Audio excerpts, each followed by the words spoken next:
It was not a good morning. The alarm didn't go off. The coffee ran out. But I, Liam Frost, couldn't afford to be late. Not today. I quickly cleaned up and hopped out of my tiny apartment in South Baton Rouge. The law firm of Grayson and Associates was located downtown, in a glass building reflecting the morning Louisiana sun. I barely made it to the appointment time, trying to keep my hands from shaking. My hands are my main tool. They shouldn't be shaking. The security guard in the lobby gave me a skeptical look, but still pointed to the elevator. 12th floor, left to the end of the hallway. I thanked him, trying to speak clearly and correctly. People were often surprised to learn that I'd grown up in a deaf-mute family. The reception area on the 12th floor shone with marble and glass. Behind the counter sat an elegant woman with perfect hair. "Liam Frost, for an interview," I said, trying to sound confident. "Of course," she nodded. The waiting room was right down the hall, the door labeled Conference Room 3. I found the right door and froze in front of it. Took a deep breath, just like my mom taught me. Before you enter the room, fill your lungs with air and imagine that with the exhalation all fear leaves you. Mom couldn't say these words out loud, but her hands spoke with such clarity that I heard them with all my heart. As I opened the door, I immediately realized I didn't fit in. In the spacious conference room sat 6 people, 3 men and 3 women, all in impeccable suits, with leather briefcases and confident smiles. When I walked in, they turned their heads in my direction at the same time, and I felt myself being evaluated. A tall man in a gray suit gave me a boot-to-top look and smirked faintly. I knew that look, had seen it many times. "What's he doing here?" that look said. I took a vacant seat in the corner and discreetly looked around. There was a woman in her 30s sitting next to me with a clipboard in her hands. She was looking through some documents, occasionally making notes with a stylus. She was wearing expensive headphones around her neck. At the other end of the table, a young man of Asian appearance was leafing through a glossy linguistics magazine. Across from him sat a red-haired woman with a massive ring on her finger, typing something on a laptop. 2 others, a man and a woman, were talking quietly, occasionally glancing in my direction. After a few minutes, the door opened and a middle-aged woman walked in with a folder of documents. "Good morning, everyone," she said. "My name is Audrey Page, and I'm the HR manager for Grayson and Associates. Today we are holding a competition for the position of sign language interpreter. There will be 3 phases: a test, a practical exercise, and a real-life negotiation simulation. We'll begin in a few minutes. Please make sure your cell phones are turned off." A tall man in a gray suit leaned over to his neighbor and whispered something, looking in my direction. The man grinned. I pretended not to notice. Audrey returned almost immediately. She handed us thin folders of materials, and I opened mine and ran my eyes over the list of questions. Nothing too complicated for me. "We'll begin the first phase," she announced.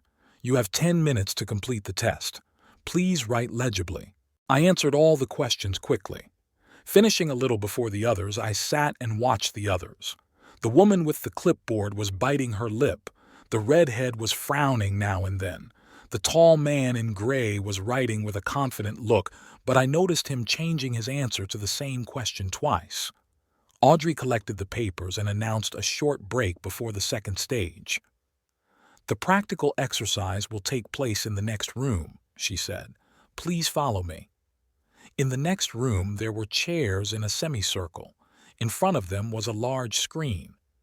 "You will now see a videotape of a conversation in sign language," Audrey explained. "You will have to translate the content and record it. You will be able to view the video twice." The playback began. On the screen, a young woman was talking about problems with her landlord. After the first viewing, I had already recorded almost all of the text. The red-haired woman behind me quietly cursed. A tall man in a gray suit was hurriedly scribbling something in his notebook. After a second viewing, I checked my notes and made a few clarifications. Audrey collected our work and asked us to wait in the hallway. 20 minutes later, she came out to us. The results of the first 2 stages are very interesting, she said. Now the final, most important stage awaits us, the simulation of real negotiations. You will go one by one into the room where you will meet our testers. They will play the roles of deaf-mute clients, and you will have to translate their words for me and my colleague. We were called up alphabetically. My last name started with an F, so I was fourth. When it was my turn, I entered a small office where 2 men and a woman in their 50s sat behind a desk. Next to them sat Audrey, and a gray-haired man in an expensive suit whom she introduced as Mr. Grayson, the founder of the firm. "Good afternoon, Mr. Frost," Mr. Grayson said. "Our colleagues are going to play a situation with clients who want to file a discrimination suit. Please translate as accurately as possible." The man and woman at the table began a conversation. I immediately realized that they were really deaf mutes, not actors. Their movements were natural, with subtle nuances that are difficult to imitate. They were telling a story about how their son was not accepted into a private school after they learned of his deafness. I translated, trying to convey not only the words but also the emotions.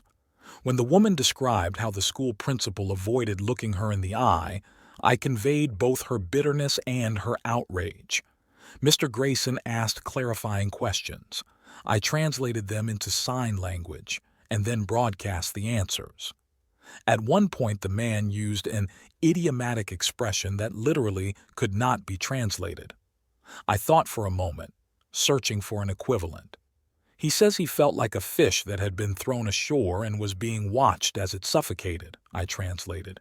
"It's a local expression for extreme helplessness and humiliation." Mr. Grayson nodded with interest. The conversation went on for about 20 minutes. When it was over, the couple thanked me with gestures, and I responded in kind. "Thank you, Mr. Frost," Audrey said. "Please wait in the waiting room. We'll have the results in an hour." I went back to the reception area and sat down on the couch. Gradually, other candidates came in as well. A tall man in a gray suit looked dissatisfied. A red-haired woman was nervously checking her cell phone. A young man of Asian appearance was reading a book, but I noticed that he hadn't turned a page in 10 minutes. Exactly 1 hour later, Audrey invited us back into the conference room. Mr. Grayson was sitting at the head of the table, looking through some papers. "Thank you all for your participation," he began. "We have evaluated the results of all 3 phases and made a decision." He looked around the room, focusing on me for a second. "The position of sign language interpreter at Grayson and Associates is offered to Mr. Liam Frost." There was silence in the room. A tall man in a gray suit straightened up, clearly about to say something but changed his mind. The red-haired woman sighed disappointedly. "We thank the other candidates for their participation and wish them success," Mr. Grayson continued. "Mr. Frost, please stay. Miss Page will discuss the details with you." When everyone was out, Audrey sat down across from me. "Congratulations, Liam," she said. "You've performed at the top of your game on all the stages. Your simultaneous translation was particularly impressive. Mr. and Mrs. Cohen are real clients of our firm, and they appreciated your skills." "Thank you," I replied, still not believing what was happening. Mr. Grayson asked me to clarify one thing. Audrey opened the folder with my documents. "Your resume says that you have only completed elementary school. Is that a mistake?" I shook my head. No, it was true. My family couldn't afford to pay for my further education. I studied on my own, but I don't have an official diploma. Audrey frowned. "We usually require at least a bachelor's degree for such a position. But," she thought for a moment, "your practical skills are so superior to the other candidates that Mr. Grayson is willing to make an exception. He feels that some things can't be learned at a university." She held out the contract to me. "You will start next Monday. We offer a standard probationary period of 3 months, after which there will be a review of terms. Your main task is to interpret in meetings with deaf-mute clients and partners of the firm. I ran my eyes over the document. The salary offered was twice as much as my previous job as a cashier in a supermarket. I agree, I said, signing the contract. Great, Audrey smiled. Welcome to Grayson and Associates. I'll see you at 9 o'clock on Monday morning to do all the paperwork and familiarize yourself with the office. As I walked out of the building, I stopped on the steps and took a deep breath. The sun was slipping toward sunset, coloring the Baton Rouge sky orange. People were rushing around, each with their own worries and hopes. I pulled out my phone and typed a message to my mom. I got a job, a real job where my sign language is appreciated, where I can help people like you always taught me. She replied almost immediately, Dad and I always believed in you. Come over for dinner on Sunday, we'll celebrate. I smiled and walked to the bus stop. Tomorrow I'd have to buy a new suit, at the thrift store of course, but a decent one, and maybe some new shoes. I imagined working in a glass building downtown. Liam Frost, sign language interpreter for Grayson and Associates, I said to myself.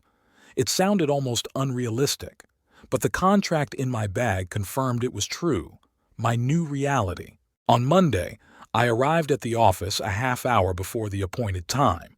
This time, the security guard in the lobby nodded me in as his own. Audrey met me at the elevator and gave me a tour of the office. Here is our main conference room. Here are the senior partners' offices, and this, she stopped at a small but bright office, is your workspace. There was already a sign with my name on the door. Inside there was a desk, a computer, a comfortable chair, and a small sofa for visitors. Your first day at work will be quiet, Audrey said. In the morning you'll do paperwork, get to know the team, and set up your workstation.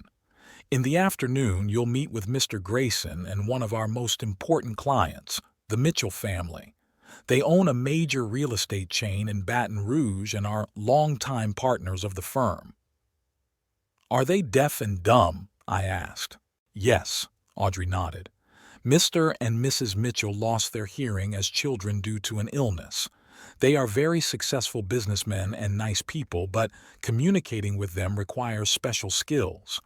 Our previous interpreter retired a month ago, and since then Mr. Grayson has personally handled all negotiations using written communications.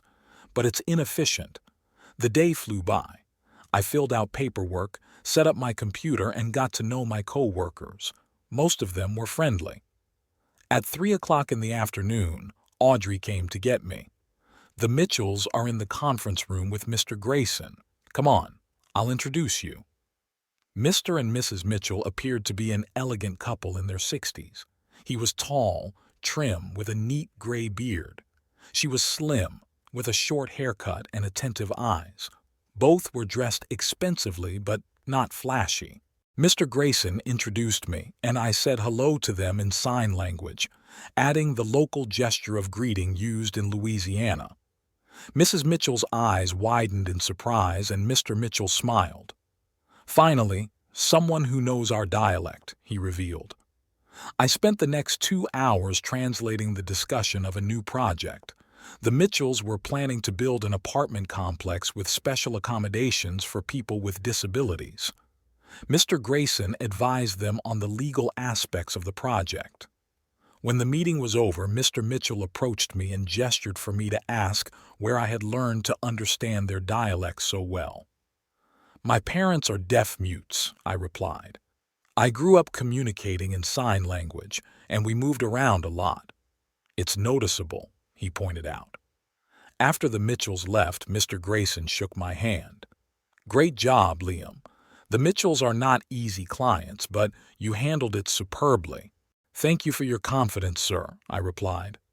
Don't thank me, he smiled. I just picked the best candidate. By the way, the Mitchells will be our priority clients in the coming months. They have big plans, and you will be a key link in our cooperation. Returning home that evening, I felt like I was in my place. For the first time in my life, what others considered my disadvantage, coming from a family of deaf-mutes, had become my greatest asset, my gift, my strength. Sign language had taught me a lot: patience, observation, the ability to read people not only by their words, but also by the smallest of body movements. Now those skills were being put to good use, and I was going to make the most of them. 6 months flew by like a day. I was so immersed in my work that I didn't even notice that it was fall, then winter, and now spring was about to give way to the hot Louisiana summer. Every morning I walked into the Grayson and Associates office feeling like I had finally found my place in life. During that time, I became an indispensable intermediary between the firm and the Mitchell family. Their ambitious assisted living project required constant legal consultation. Countless meetings, phone calls, which I translated via video link, and document exchanges all went through me. That morning, I arrived at work earlier than usual. I had a video meeting scheduled with Theodore Mitchell at 8:30.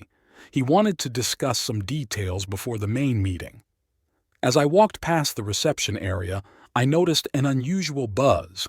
Mr. Grayson's secretary, Martha, was talking to two other female employees, and all three looked excited. "Good morning," I said. "Hello. Is something wrong?" Martha turned around. "Oh, Liam, haven't you heard yet? Mr. Grayson has announced his retirement. He's retiring at the end of the month." I froze. Mr. Grayson wasn't just the founder of the firm. He was the soul of it. He was the one who took the risk of hiring me despite my lack of formal education. "He told the board of directors last night," Martha continued, "and today he sent a letter to all the employees. Check your email." I hurried into my office and turned on my computer. The letter from Mr. Grayson was indeed first on my inbox. "Dear colleagues," he wrote, "after 35 years of running our firm, I have decided to take a well-deserved retirement. It was not an easy decision, but I feel it is time to hand over the reins to a new generation." The board of directors unanimously approved Marshall Wainwright as our new chief executive officer. Mr. Wainwright holds an MBA from Harvard Business School and has extensive law firm management experience. I am confident that under his leadership, Grayson and Associates will reach a new level of growth. Mr. Wainwright will officially take office on June 1st. Until then, he will be familiarizing himself with the firm and its staff. I leaned back in my chair. A new director. That always means change. Good or bad, time would tell. The video meeting with Theodore Mitchell went as usual.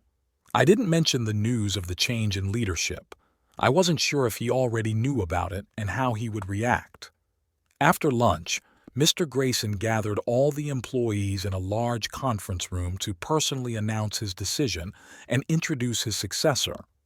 Marshall Wainwright appeared to be a tall man of about 45, with early gray on his temples and wearing an impeccable suit that I thought cost more than my monthly salary. He spoke confidently and smoothly, often adjusting his thin-rimmed glasses, a gesture that I later noticed betrayed his nervousness. "I'm honored to lead such an esteemed firm," Wainwright said. "Grayson and Associates has always been known for its reputation and quality of service. I intend to maintain that tradition while innovating to help us become even more efficient." He talked about strategic planning, streamlining processes, improving efficiency, all of which sounded smooth, but something in his tone made me nervous. Too much I and too little we. Over the next 2 weeks, Wainwright held one-on-one meetings with employees, getting to know each one personally. It was my turn on Wednesday, exactly 2 weeks before Wainwright officially took office. His temporary office was located next to Mr. Grayson's. When I walked in, Wainwright was looking over some papers and didn't look up right away. "Have a seat, mister." He glanced at the paper in front of him. Frost. I sat down across from him. "So, you're our sign language interpreter," he began, adjusting his glasses. "How long have you been with the firm?" 6 months, sir." "And how are you doing?" "Very well. I like my job and I feel I'm making a difference." Wainwright nodded and continued to review my file. Your main responsibility is working with the Mitchell family, I understand. Yes, although I also translate for other clients when needed. The Mitchells? He tapped his fingers thoughtfully on the table. Their residential project is generating a substantial income for the firm. I take it they're pleased with your work? I think so. We're working well together, and the project is progressing on schedule. Wainwright adjusted his glasses again and turned a page in my file. Mr. Frost, I see some, inconsistency here. Your file says that you've only completed elementary school. Is that a mistake? My heart skipped a beat. No, sir. It's true. I have no formal education beyond elementary school. Wainwright looked at me over his glasses with obvious bewilderment. And how did you get this job? Mr. Grayson hired me after a contest where I performed the best among all the candidates. I grew up in a deaf-mute family, and I've been fluent in sign language since childhood. I see, Wainwright said, and I heard a note in his voice that I didn't like. Well, I appreciate your candor, Mr. Frost. I think that's enough for today. We'll talk again. As I left his office, I felt a chill run down my spine. Something told me that the new director didn't share Mr. Grayson's approach to hiring. Over the next week, I noticed Wainwright holding meetings with department heads. Audrey Page, our HR manager, seemed particularly tense after one of these meetings. Is everything okay? I asked, bumping into her in the hallway. She smiled weakly. Yeah, just change. You know how it is. A new broom sweeps in a new way. Is he planning layoffs? Audrey hesitated. Not exactly. More like, reorganization. He's very focused on formal qualifications and procedures. I realized what she was getting at. Are you worried about me? A little, she admitted. Marshall. Mr. Wainwright is very traditional in his views on corporate structure. He believes that every position should be filled by someone with the appropriate formal qualifications. But I'm good at my job. I know, Liam. And I told him that, but she sighed. Just keep doing your job as well as you always have. That afternoon, I had an important meeting scheduled with the Mitchells. They had prepared new blueprints for the apartment complex and wanted to discuss the legal aspects of the changes. To my surprise, Wainwright decided to attend the meeting. I want to meet our key clients in person, he explained. The meeting started at 2 o'clock in the afternoon. Theodore and Salin Mitchell arrived on time, elegant and collected as always. I introduced them to Wainwright, explaining that he was the firm's new CEO. Is Mr. Grayson leaving? Salin asked with a gesture that read surprise and slight anxiety in her movements. Yes, retiring, I translated Wainwright's reply. But the firm will continue to serve you at the same high level. Theodore looked at Wainwright carefully, then turned to me. Does he understand sign language? He asked. I shook my head and translated the question for Wainwright. Unfortunately, no, the latter replied. But I rely on Mr. Frost's professionalism. The meeting continued. The Mitchells showed me the new drawings, explained the changes, and asked questions about the legal implications. I translated, trying to convey not only the words but also the subtleties, the context, the emotional nuances. At one point, Theodore used a specific gesture that had no direct translation. I paused for a second, picking up the analogy.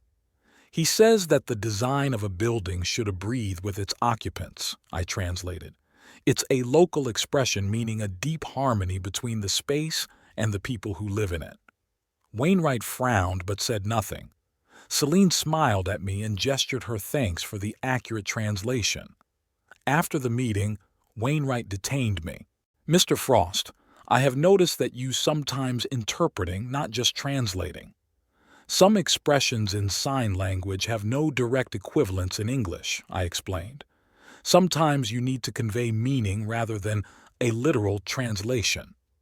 I understand. Wainwright nodded, but I could sense from his tone that he wasn't quite satisfied with my answer. In the following days, I noticed that Wainwright began requiring all employees to provide copies of their diplomas and certificates. Officially, this was explained by updating personnel files, but everyone understood there was an audit of the staff. Audrey confirmed my fears. "He's checking the qualifications of every employee," she said during the lunch break, "especially those who were hired under unusual circumstances." "Like me," I clarified. "Yes," she didn't deny it. "But don't worry about it too soon. After all, the results of the work speak for themselves." I tried to follow her advice, but my anxiety was growing, especially when I learned that Wainwright had hired a sign language consultant, a professor from a local university, to evaluate the quality of the firm's translations. "It's standard procedure," Audrey assured me, but I could see the worry in her eyes. Professor Jenkins was present at my next meeting with the Mitchells. He sat in the corner of the room, taking notes and occasionally videotaping my translation. It was unnerving, but I tried to focus on my work. After the meeting, the professor approached me. "You have an interesting translation style, Mr. Frost," he said. "It's very organic. Did you study it formally somewhere?" "No, sir. I grew up in a deaf-mute family." "Ah, a native speaker. That explains your fluency. But, formal education gives structure and understanding of linguistic rules." I nodded, not wanting to argue, but inwardly disagreeing. Sign language was not a set of rules for me, but a living, breathing way of communicating. The next day, I saw Professor Jenkins coming out of Wainwright's office. They were shaking hands and both looked pleased. My heart clenched. Toward the end of the week, I noticed that there was a new person in the office, a young woman I vaguely remembered from the competition 6 months ago. She was one of the candidates for my position. Audrey introduced her as Rebecca Chung, the new customer service assistant. "She'll be helping with various projects," Audrey explained, but I noticed she was avoiding my gaze. The next day, Rebecca attended my meeting with the Mitchells. She sat quietly, taking notes and occasionally smiling at the clients. After the meeting, Theodore pulled me aside. "What's going on?" he asked with gestures. "Is this new girl a translator too?" "I'm not sure," I answered honestly. "We have a new director. Maybe he's changing the structure of the department." Theodore frowned. "We're used to working with you, Liam. You understand us better than anyone in this firm." "Thank you for your trust," I replied. "I'll do my best to continue working with you." But on the way home, I was plagued by doubts. Rebecca's appearance, the background check, the professor's evaluation, all indicated that Wainwright was paving the way for changes, and I feared those changes would not be in my favor. On Friday, at exactly 17:30, just as I was about to go home, my phone rang. It was Martha, Wainwright's secretary. "Liam, Mr. Wainwright wants to see you in his office. Right away." Her voice sounded strained. "Is something wrong?" I asked. "Just come in," she answered and hung up. I slowly put the phone down. There was no one in the waiting room. It was Friday, the end of the workday, and everyone was rushing home. I walked down the empty hallway to Wainwright's office. I knocked. "Come in," came his voice. Wainwright was sitting at his desk, looking over some papers. He pointed to the chair across from him, never taking his eyes off the papers. "Have a seat, Mr. Frost." I sat down, feeling my heart pounding in my chest. Wainwright set the papers aside and looked at me. His face was impenetrable, but something in his gaze, a cold determination, suggested to me that this was going to be an unpleasant conversation. "Mr. Frost," he began, adjusting his glasses, "you and I have been working together for several weeks now. In that time, I've had the opportunity to evaluate your work and qualifications." He paused, as if searching for words. I remained silent, waiting for him to continue. "I have thoroughly analyzed the structure of our firm, its needs and standards," Wainwright continued. Grayson and Associates is a prestigious law firm with an impeccable reputation. Our clients expect the highest level of professionalism, and our staff must meet certain standards. He opened the folder in front of him. I recognized my personnel file. Mr. Frost, I've taken a close look at your work history with the firm. He turned the page. Your results are not bad. The clients you work with seem satisfied. But there's one problem. Wainwright raised his eyes and looked at me point blank. His gaze was cold and determined. I realized I was about to hear what I'd been dreading since he joined the firm. The problem is, Mr. Frost, that in our company, he began, and I saw his fingers automatically reach up to adjust his glasses, a gesture that I already realized betrayed the nervousness behind the mask of confidence. Our company should only employ qualified people, and you've only finished elementary school. Your education doesn't qualify you to be an interpreter, Wainwright said, looking at my file. His words hung heavy in the air. I'd expected it, but I still felt something torn inside. 6 months of work, dozens of successful negotiations, satisfied clients, and all of that was undone by the lack of a piece of paper with a stamp on it. Mr. Wainwright, I understand your concern, I began, trying to speak calmly. But let me explain. I grew up in a family of deaf mutes. Sign language is my second language, and I learned it before I learned to speak. Wainwright raised his hand to stop me. I've read your story, Mr. Frost. It's, touching. But the fact remains, you have no formal education, no certification to prove you're qualified. Doesn't my work speak for itself? I asked. The Mitchells are happy. The Mitchells aren't our only clients, Wainwright interrupted. We serve large corporations, government agencies. What do I tell them when they ask about the qualifications of our staff? Oh, we have a guy who didn't even finish high school, but don't worry. He learned sign language from mom and dad? I felt the blood rush to my face. His tone, his condescending chuckle, it all tugged at my heartstrings. My family gave me an education that you can't get in school, I said, trying to stay calm. I don't just translate words. I understand deaf-mute culture, their way of thinking, their humor. That's what makes my translation special. Wainwright sighed and took off his glasses, wiping them with a napkin, a gesture I noticed he made when he wanted to show his superiority. Look, Frost, I'm not denying that you have certain skills, but Grayson and Associates is a prestigious law firm, not a charitable organization. We can't keep an uneducated associate just because he can talk with his hands. Talk with his hands. That expression cut me like a knife. To speak so disparagingly of sign language is like calling a cello a piece of wood with strings. Sign language is a complete language with its own grammar, syntax, idioms, I said, feeling my voice shake. And for many people, it's the only way they can communicate with the world.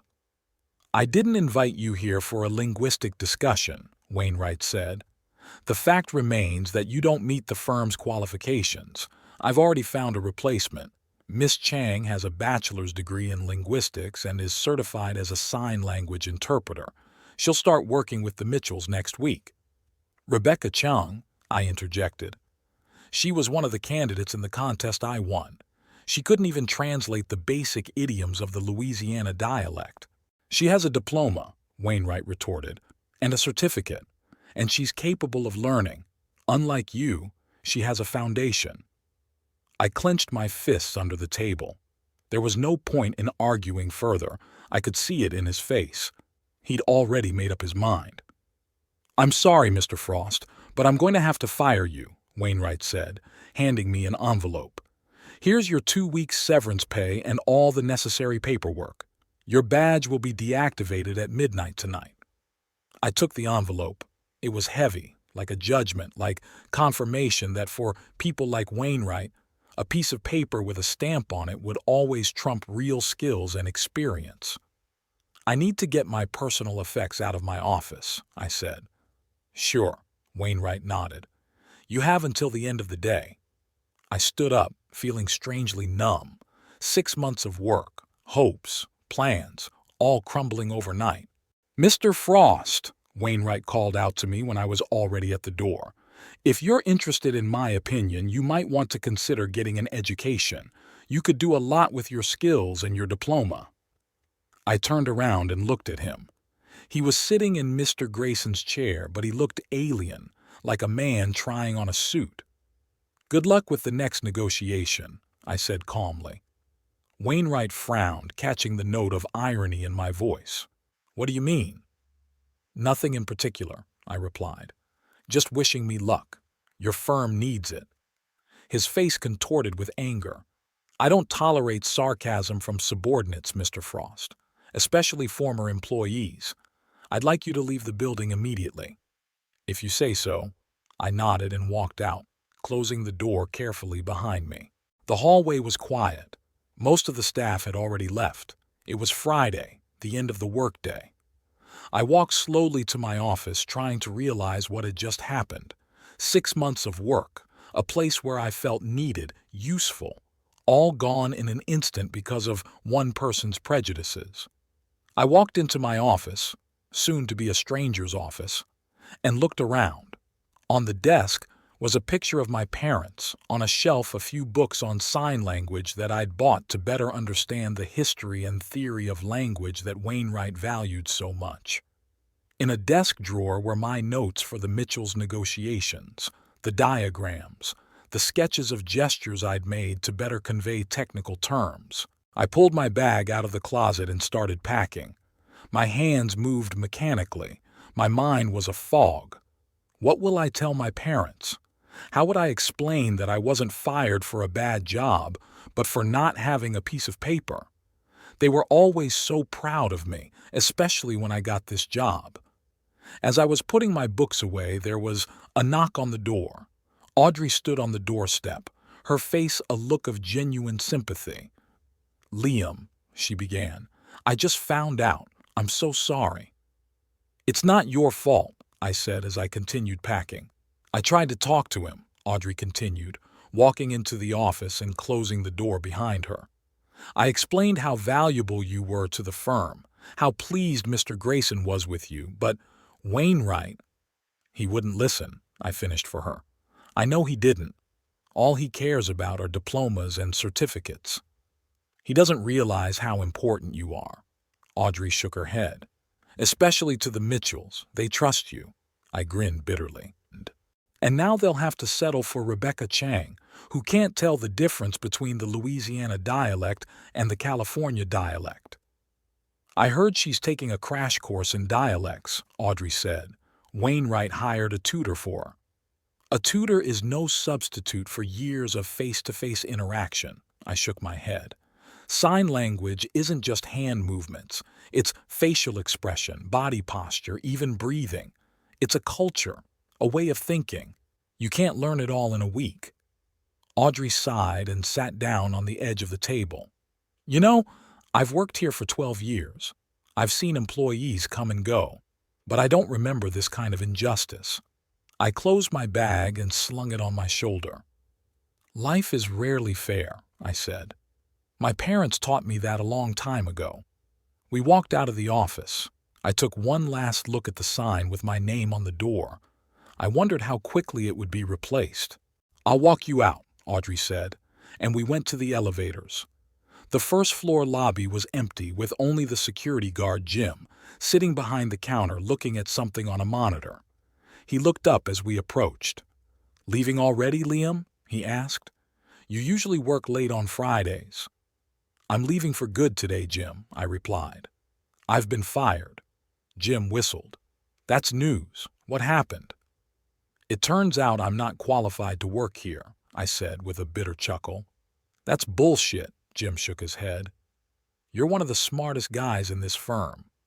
"Well, I don't really have a degree." "Thanks, Jim," I gave him my hand. "Take care of yourself." "You too, kid." He shook my hand firmly. "Good luck to you." Audrey and I walked outside. The evening Baton Rouge greeted us with heat and humidity. The sun was slipping towards sunset, painting the high rises of downtown in golden tones. "What are you going to do now?" Audrey asked as we pulled into the parking lot. "I don't know," I answered honestly. "Get another job, I guess. I'll try to get a proper education or some courses." I didn't think that having a piece of paper would be more important than knowledge. We talked for a while. Then Audrey suddenly asked, "Did you know that the Mitchells are coming on Wednesday?" I nodded. "For the final round of negotiations on the apartment complex. I've been preparing for that meeting. Wainwright thinks any translator with a degree can do as well as you," Audrey said, lowering her voice even though no one was around. "He put Rebecca up for the meeting. Said it would be a good baptism of fire for her." I snorted. "A baptism of fire?" He doesn't know Theodore Mitchell. When he's angry or worried, his gestures get so fast that even I sometimes ask him to repeat himself. And Salem uses so many local expressions that it's impossible to understand them without immersion in the culture. Audrey looked at me carefully. "Exactly," she said meaningfully. "The meeting is Wednesday, 10 a.m., conference room 2. I realized what she meant and shook my head. "Are you suggesting I gloat when Rebecca fails?" "I'm not suggesting anything," Audrey shrugged. "I'm just giving you the information. What you do with it is up to you." We stood in front of her car. Audrey opened the door, but before she got in, she turned to me. "You know, Liam, sometimes you have to let people like Wainwright feel the consequences of their decisions. They only understand the language of results." "Even if those results hurt the firm?" I asked. "And the Mitchells who trusted me?"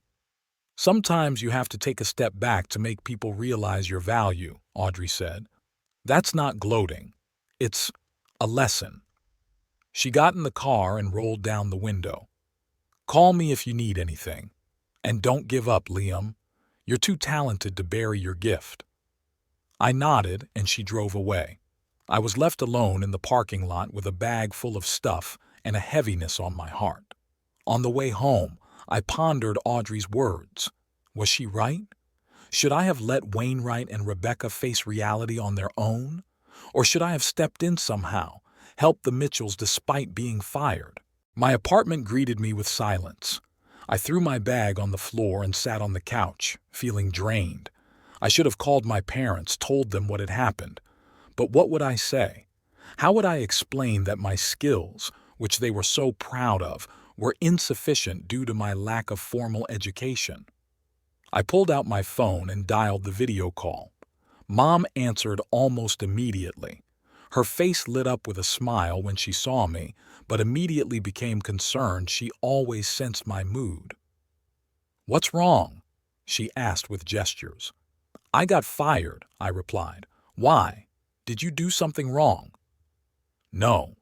The new director thinks I can't work at the firm without an education." Mom frowned. "But you were doing a good job, weren't you? Everyone was happy?" "Yes, but that doesn't matter to him. He wants diplomas, not actual skills." Mom sighed. She looked at me with that mixture of love and sadness I'd seen in her when we faced the injustices of the world. "You'll find another job," she said. "You're smart and talented. That man will be sorry yet." "Maybe," I replied without much confidence. "Come over for dinner tomorrow," Mom suggested. "Daddy will make your favorite roast." I agreed and ended the conversation. Sitting in the silence of the apartment, I replayed the day's events in my head again. The dismissal, Wainwright's condescending tone, his disregard for sign language, and the upcoming meeting with the Mitchells, which the inexperienced Rebecca would go to instead of me. Part of me wanted to call them, to warn them about the interpreter change. But what would I say? I got fired because I'm uneducated? That sounded pathetic even in my head.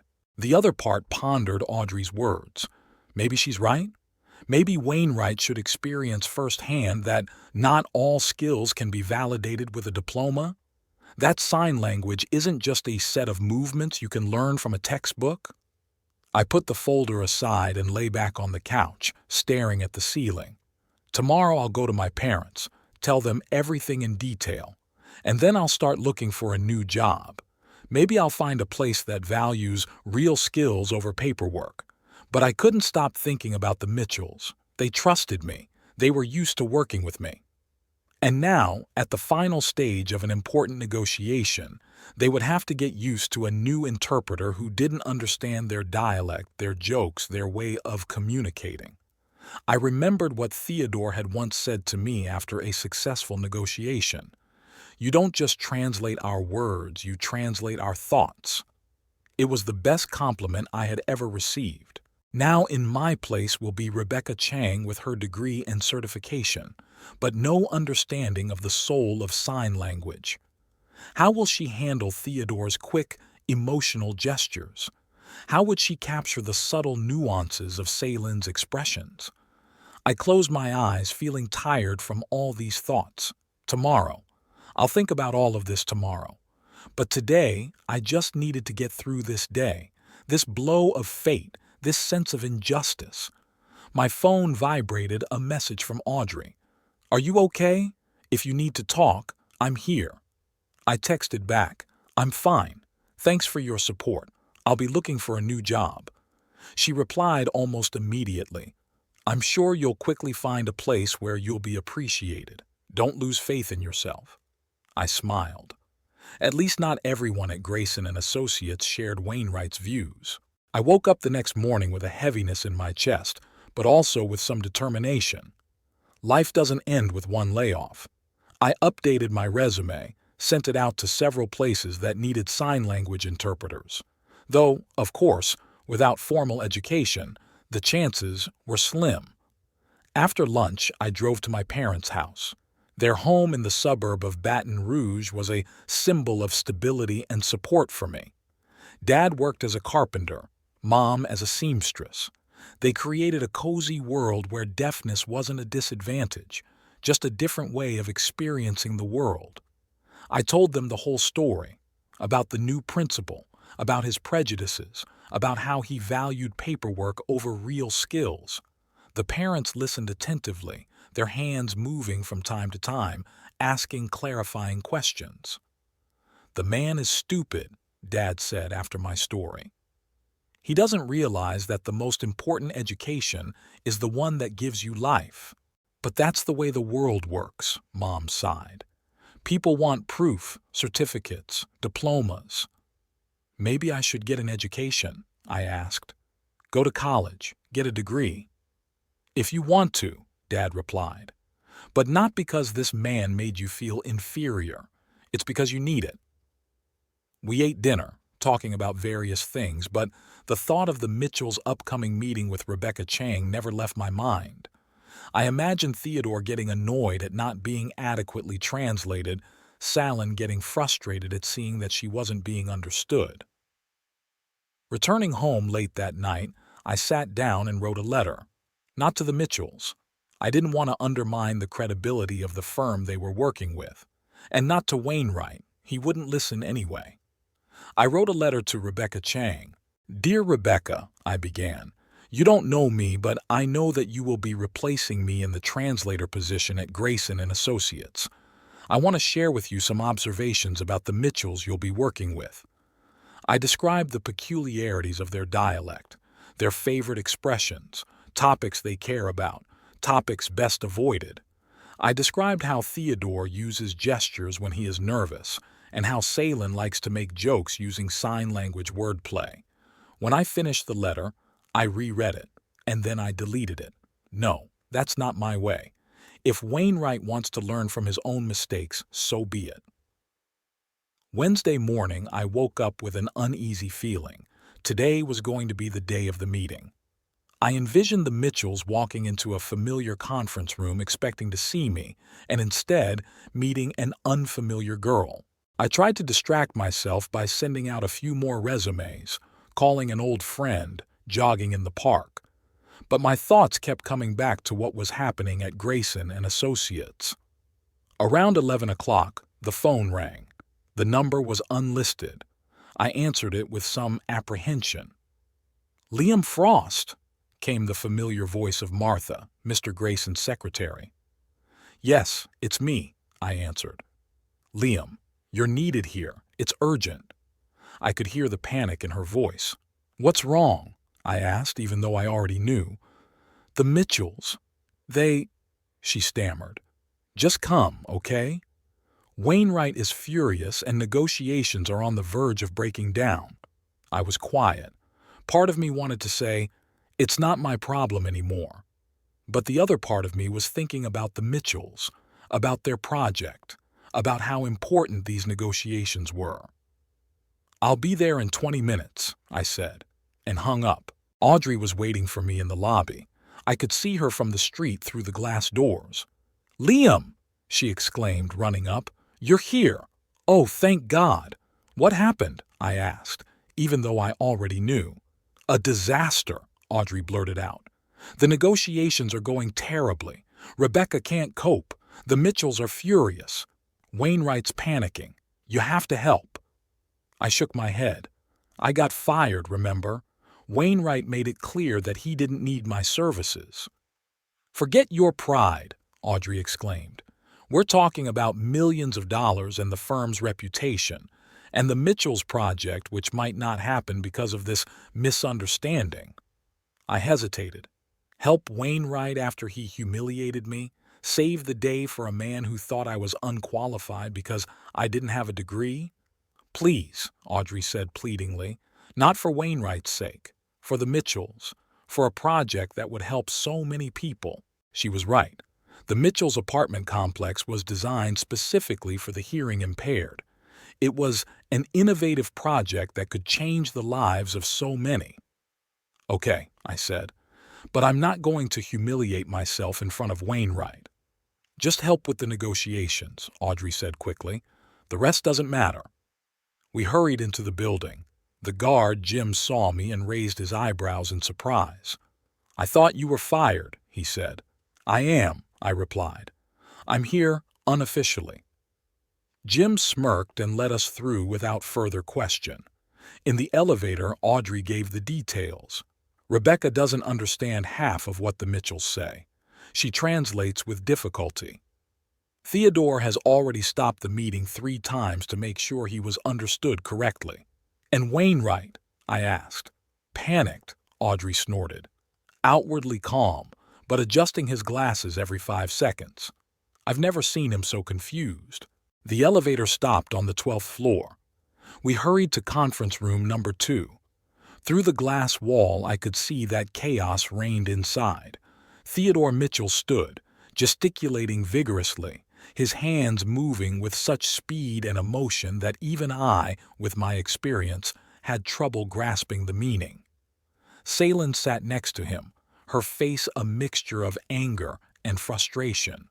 Rebecca Chang stood with a notebook in her hands, her face pale, clearly unable to keep up with the flow of gestures.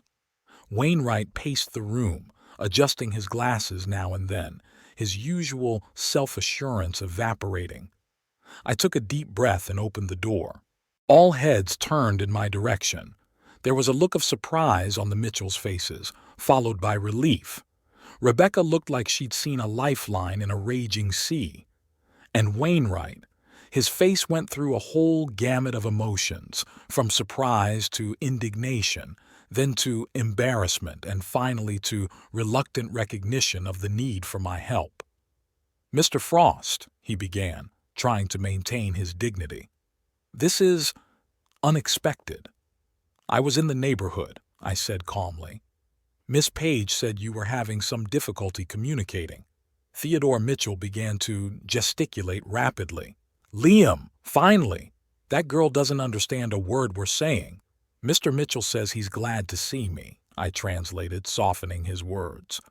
"He expresses some concern about the quality of communication." Salen began to gesture as well. "We've been trying to explain our security system requirements for half an hour, but the translator doesn't understand the technical terms. We're wasting time." "Mrs. Mitchell is concerned that the discussion of the technical aspects of the project is not going well enough," I translated. "They would like to revisit the issue of the security system." Wainwright looked like he wanted to thank me and kick me out the door at the same time. "Perhaps it would be best if you help with this meeting," he finally said, carefully avoiding a direct request for help. Sure, I nodded, if the Mitchells don't mind. Theodore and Salen made a simultaneous gesture of agreement, vigorous and unambiguous. Rebecca stepped aside in relief, and I took her place next to Wainwright. Let's get back to discussing the security system, I suggested in sign language and out loud. Theodore nodded and began to explain their requirements in detail. His gestures were quick, technical, full of specific terms we had developed together over months of collaboration. I translated easily, adding context where necessary, explaining to Wainwright nuances that might have escaped an inexperienced translator. Gradually, the atmosphere in the room changed. The tension eased, the Mitchells relaxed, Wainwright stopped correcting his glasses every 5 seconds. Rebecca sat in the corner, watching me with a mixture of envy and respect. We moved on to discussing the financial aspects of the project. Salen, who was in charge of that part, started explaining their budget and expectations. At one point, she used an idiomatic expression that I knew, but which would have been completely incomprehensible to Rebecca. Mrs. Mitchell says they're willing to unleash their purse as wide as their arms are long, a local expression meaning they're willing to spend a substantial amount, but within reasonable limits, I translated. Wainwright nodded. We understand your position, Mrs. Mitchell. Our firm is also willing to be flexible on fees. The meeting lasted about an hour. We discussed all the key aspects of the project, finalized the details of the contract, and agreed on a timeline. Everything went smoothly, just as it had before when I was the firm's official translator. As we neared completion, Theodore made a gesture that I knew well. It meant satisfaction with the work done. But then he made another gesture, directed toward Wainwright, a gesture expressing bewilderment and disappointment. I hesitated. To translate it literally meant to create an awkward situation, but to soften it too much was to distort the meaning. Mr. Mitchell expresses satisfaction with our productive meeting today, I began. But he also expresses confusion about the decision to replace the interpreter at such a critical stage of the project. Wainwright tensed, explained to Mr. Mitchell that it was an administrative decision to streamline the firm's processes. I translated his words, trying to keep my tone neutral. Theodore snorted, a gesture that required no translation, and began gesturing rapidly. We've been working with this firm for 5 years. We trust it with our cases because it has always put quality of service above bureaucracy. If that policy has changed, perhaps we should reconsider our cooperation. I translated his words, trying to preserve both the meaning and the tone. Wainwright turned pale. Mr. Mitchell, I assure you that quality service remains our highest priority, he said hastily. Any changes in personnel are for the sole purpose of improving service. Salen shook her head and made a brief but emphatic gesture. If you value quality, why did you fire the one person who really understands us? I translated that too, feeling the tension in the room build. Wainwright looked at me, then at the Mitchells, then back at me. I could see the internal struggle going on in his head, to admit a mistake or to keep insisting he was right. Theodore started gesturing again, this time even more emotionally. We've put 3 years of work and millions of dollars into this project. It's supposed to be a model of housing for deaf-mute people, and you think we're going to entrust its completion to a firm that doesn't value an expert who understands our needs? That's insulting. I translated his words without softening. Wainwright looked shocked.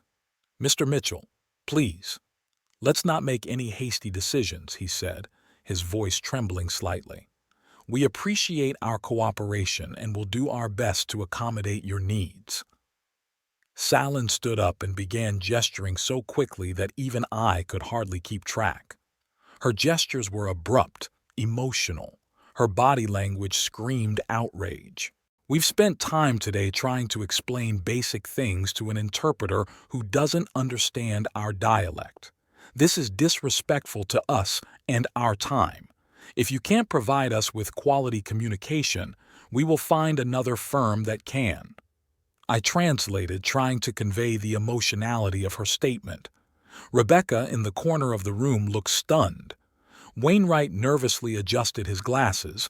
I noticed that he was doing it almost every 5 seconds now.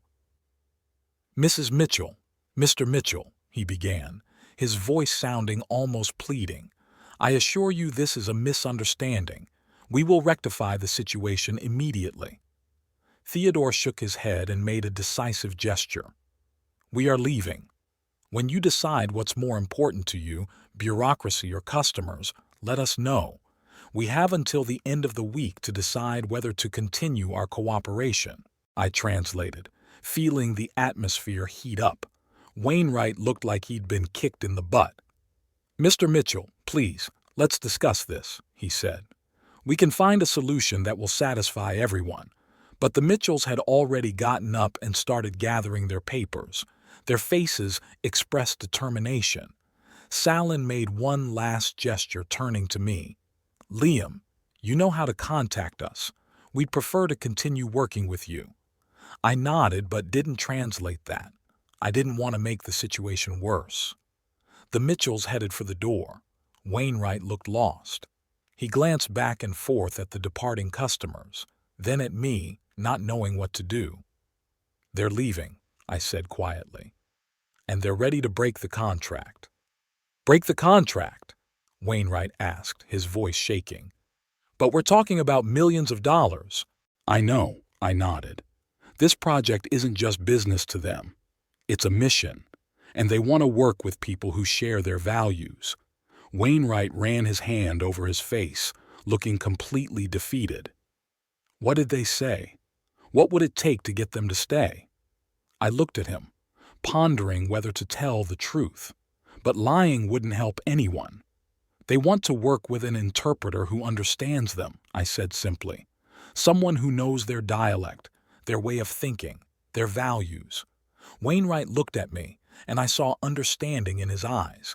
He knew who I was talking about, knew that his decision to fire me just because of my lack of formal education could have cost the firm millions of dollars and a reputation. "Frost," he began, but he stopped talking, not knowing what to say next. There was silence in the room. Audrey stood at the door, her face a look of alarm. Rebecca sat in the corner, clearly uncomfortable. Wainwright stood in the middle of the room. His usual self-assurance evaporated. Now my future, like the future of the Mitchell project, hung in the balance. And the decision was in the hands of a man who, a few days ago, had deemed me unworthy to work for his firm because of my lack of a degree. Wainwright took a deep breath, as if preparing for a difficult decision. "Mr. Frost," he said at last, his voice formal but without the arrogance of before, "I think we need to talk." I returned to Grayson and Associates' office the next morning. A strange feeling swept over me as I walked through the familiar glass doors again. Only a few days ago I had left this building with the bitterness of dismissal, and now I was returning as... what? A savior? A counselor? A former employee who had been asked for help? Audrey met me in the lobby, her face glowing with relief. "They're waiting for you," she said. The Mitchells had agreed to continue negotiations only on the condition that you be the interpreter. The conference room looked the same as yesterday, but the atmosphere was completely different. Wainwright stood at the window, tense but collected. When I walked in, he turned around, a mixture of relief and embarrassment on his face.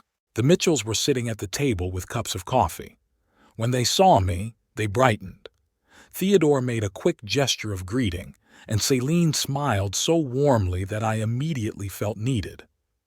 "Thank you for coming, Mr. Frost," Wainwright said, his voice sounding sincere. I nodded and took my usual seat between the Mitchells and the firm's lawyers. As soon as I started translating, the atmosphere in the room changed instantly. The conversation flowed smoothly. Misunderstandings disappeared. Theodore made jokes in sign language, and I easily conveyed his humor, making everyone laugh. Celine made technical clarifications, which I translated with an understanding of the context. By noon, all the key issues were resolved. The Mitchells had signed the contract, their faces glowing with satisfaction. The deaf-mute housing project had been given the green light. As the Mitchells were leaving, Theodore lingered and showed me a gesture of gratitude, a special, intimate gesture that only close friends use. "We knew you'd come back," he gestured. "Some things can't be replaced by pieces of paper with stamps." After they left, Wainwright asked me to stick around. It was just the two of us in the conference room. "Mr. Frost," he began, in an unusually soft tone, "I have to admit that I was wrong about something." I remained silent, waiting for him to continue. "I have always believed, and still do, that formal education is the foundation of professionalism," he continued. "But today, I saw that some things you can't learn from books. The way you understand the Mitchells, the way you grasp the nuances of their communication, that's a gift you can't get at university." He took off his glasses, not to wipe them in his usual fashion, but just rubbed his eyes tiredly. "I'd like to offer you a return to Grayson and Associates, with a 30% pay raise and a new position, Director of Special Client Communications." I smiled, but I was in no hurry to accept. "I have a condition," I said. "The firm will pay for my education, not because I need a degree for my job, but because I want to learn." Wainwright looked at me with surprise, then nodded understandingly. "Agreed.